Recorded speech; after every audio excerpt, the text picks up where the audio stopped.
ঠাকুরগাঁওয়ে মোঘল স্থাপত্যের অপূর্ব নিদর্শন হিসেবে দাঁড়িয়ে আছে সালান্দর চৌধুরী বাড়ি জামে মসজিদ। তবে ইতিহাস আর ঐতিহ্যে সমৃদ্ধ এই মসজিদটি এখনও অনেকটাই আড়ালে রয়ে গেছে।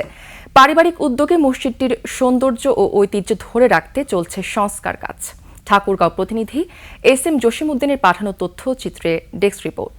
লিলি আল্ট্রাসফট সিরাম জেল, যা গভীর থেকে স্কিনে দেয় 3 গুণ সিরাম হাইড্রেশন। সিরাম জেল হাইড্রেশনে ব্রাইট থাকো সব সিজনে।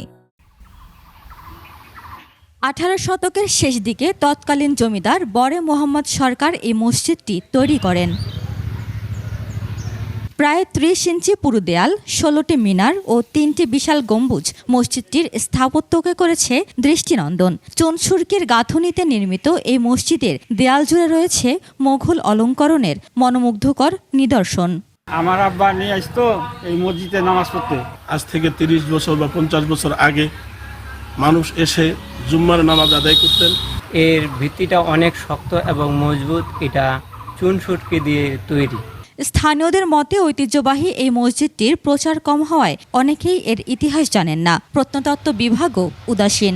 দাঁড়িয়ে থাকা এই মসজিদগুলো এগুলো আমাদের প্রত্নতাত্ত্বিক একটা নিদর্শন হয়ে পরবর্তী প্রজন্মের কাছে প্রজন্ম থেকে প্রজন্মান্তরে এটি একটি জ্ঞানের ভাণ্ডার হয়ে থাকবে।